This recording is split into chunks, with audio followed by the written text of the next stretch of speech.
Film ini dimulai pada tahun 1980. Terlihat seorang pria mengendarai mobil ke arah bagasi. Ia pun turun setelah melihat bercak darah di kaca mobil. Saat masuk rumah, ia melihat anak kecil sekarat dan langsung membawa keluar. Scene berpindah saat musim panas. Josh dan Catherine sedang merayakan ulang tahun anaknya yang bernama Franny. Setelah memotong kue, Catherine ke WC untuk memuntahkan sesuatu dari mulutnya. Josh pun memberitahu keluarganya bahwa ia akan pindah ke desa kecil di utara. Semua itu berkat kemampuannya sehingga ia mendapatkan pekerjaan menjadi seorang dosen di Saginaw. Saat pesta telah usai, Lainey berkata kepada Catherine agar tetap tinggal di sini. Tetapi Catherine menolak. Keesokan harinya, mereka pun menuju rumah baru mereka yang ditemani oleh seorang agen rumah. Catherine saat mengelilingi rumah sangat terheran saat melihat sebuah piano. Di luar rumah terlihat dua orang sedang melihat ke arah rumah Catherine. Mereka pun setuju membeli rumah itu dan mulai menaruh barang-barang mereka dan melakukan sedikit renovasi. Di malam hari, saat mereka sedang ingin bercinta, mereka mencium bau gas dari rumah mereka. Beberapa saat kemudian, anaknya masuk ke dalam kamar karena ketakutan saat melihat lampu di kamarnya berkedip sendiri. Josh pun memulai pekerjaannya menjadi dosen. Floyd bercerita tentang hal mistis, tetapi Josh tidak mempercayai hal tersebut. Saat Catherine sedang menimbang badan, sikat gigi elektronik miliknya menyala sendiri dan terjatuh yang membuat kaca timbangan itu pecah. Bel pintu depan pun berbunyi. Ternyata dua orang remaja yang bernama Eddie dan Cole. Mereka menawarkan diri untuk bekerja di rumah Catherine. Cole memberikan nomor teleponnya kepada Catherine apabila Catherine setuju mempekerjakannya. Saat Catherine membersihkan perabot rumah, tanpa sadar ia menemukan buku tua bekas peninggalan tuan rumah sebelumnya. Setelah itu, Catherine menemukan cincin yang tersangkut di jendela rumahnya. Saat ia mengambil, ia merasakan sesuatu yang aneh di dalam rumah tersebut. Catherine pun menemui orang pertama yang menempati rumah itu. Orang itu merupakan seorang pendeta yang bernama Jacob. Josh yang sedang bersama putrinya di perpustakaan, Josh pun langsung menghampirinya. Cewek tersebut bernama Willis. Willis tahu bahwa Josh pria yang sudah berkeluarga. Scene berpindah di mana sedang musim gugur pada tahun 1980. Catherine datang ke tepi danau untuk menemui Eddie dan Cole yang sedang bersama Franny. Catherine bertanya kepada Eddie di mana orang tua mereka. Eddie menjelaskan bahwa orang tua mereka meninggal karena kecelakaan mobil. Catherine meminta maaf dan mengajak Eddie untuk bermain piano di rumahnya. Pada malam hari, Catherine terbangun karena mencium bau gas lagi dari dapur rumahnya. Saat ia ingin menyalakan kipas, tiba-tiba terdengar suara piano yang sedang dimainkan oleh seseorang. Saat ia ke sana, ternyata tidak ada siapa-siapa. Catherine pun tiba-tiba mendengar teriakan anaknya. Di sisi lain, ada mobil pick-up yang sedang terparkir di dekat pepohon. Di dalamnya terdapat Willis dan Eddie yang sedang mengobrol bahwa Willy menyukai Josh walaupun sudah berkeluarga. Di saat Josh pulang, Josh merasa tidak senang melihat Eddie memainkan piano untuk istrinya. Beberapa saat, Catherine ingin mencuci gelas. Cincinnya masuk ke dalam saluran air. Ia pun berusaha mengambilnya. Saat ia berusaha mengambil, ia menemukan sebuah janin. Tiba-tiba, Catherine pun terbangun dan itu hanyalah sebuah mimpi. Pada saat pagi hari, Catherine terbangun dan melihat suaminya sudah tidak ada. Di sisi lain, ternyata Josh sudah melakukan hubungan intim dengan Willis. Willis merasa kesal dan ini merupakan sebuah kesalahan. Scene berpindah di mana mereka sedang jalan pulang sehabis bertamu di rumah Bram dan Justin. Mereka sangat iri terhadap keluarga Bram. Josh memacu mobilnya sangat kencang yang membuat Catherine marah dan keluar dari mobil. Perdebatan pun terjadi yang membuat Catherine didorong oleh Josh hingga terguling-guling. Sesampai di rumah, Catherine pun tidak mau berbicara dengan Josh. Josh mengajak Floyd untuk bertamu ke rumahnya. Floyd membawakan buku mistis yang membuat Catherine semangat dan menceritakan bahwa mistis itu ada dan ia merasakan di rumah ini. Floyd menyuruh Catherine untuk melakukan pemanggilan arwah agar tahu siapa yang ada di rumah ini.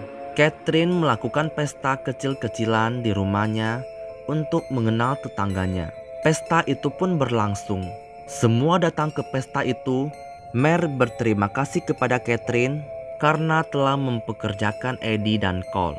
Mare mengetahui bahwa Catherine tidak tahu mengenai pemilik rumah sebelumnya di rumah ini. Catherine memaksa Mare untuk menceritakan apa yang terjadi sebelumnya terhadap pemilik sebelumnya.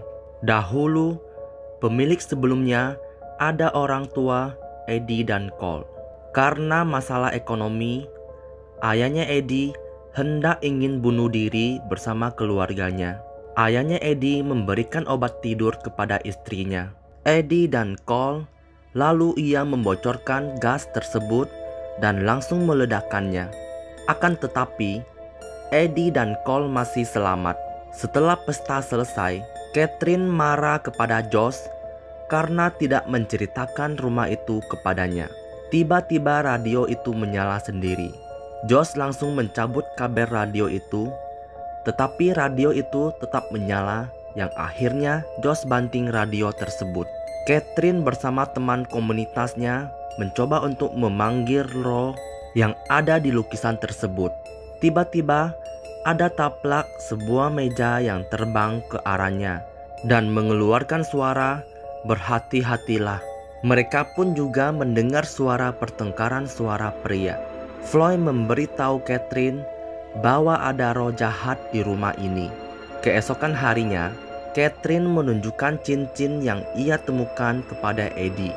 Eddie memberitahu bahwa itu milik ibunya.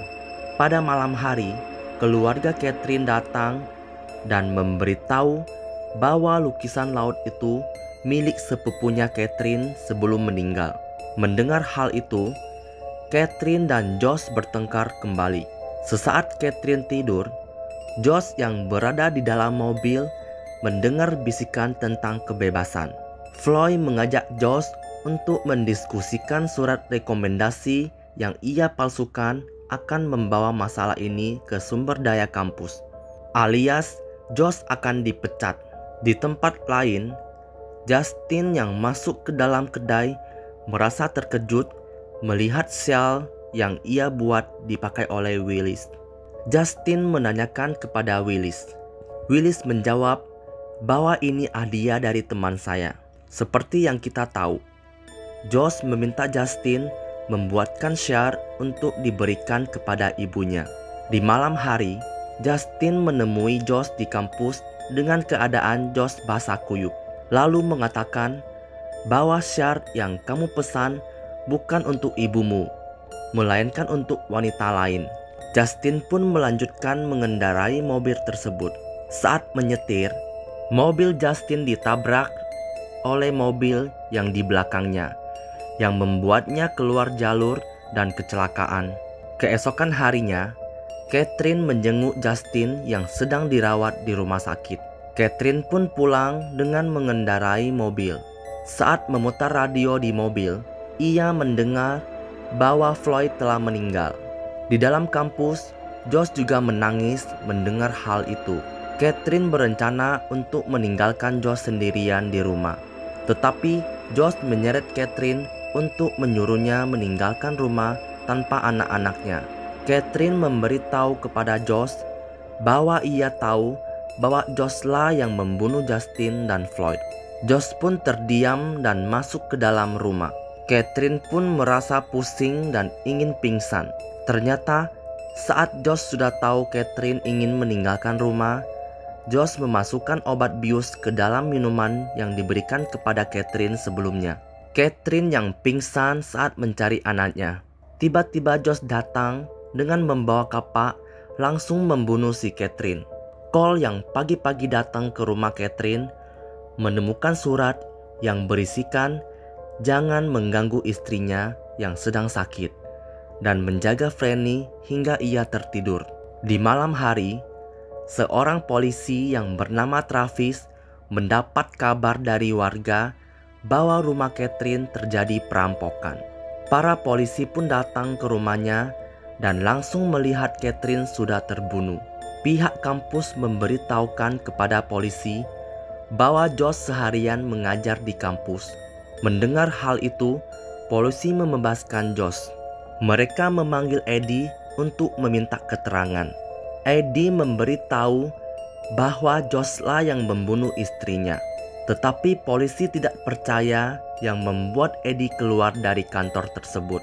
Josh yang sedang berbicara kepada pengacaranya melihat Willis yang ketakutan melihat dirinya. Justin pun tersadar dari komanya. Josh mendapat surat dari Justin yang berisikan, "Apakah kamu mengingat aku? Aku mengingat semuanya." Saat Josh mencukur jenggotnya, Josh mendapat bisikan kembali, "Ia iri kepadamu." Di rumah sakit, Justin dimintai keterangan oleh polisi mengenai Josh. Justin pun menceritakan semuanya. Di dermaga, Josh menyewa kapal. Ia berlayar ke tengah laut dengan cuaca yang badai. Tiba-tiba muncul gambar salib terbalik dan Josh berubah menjadi lukisan. Film pun selesai.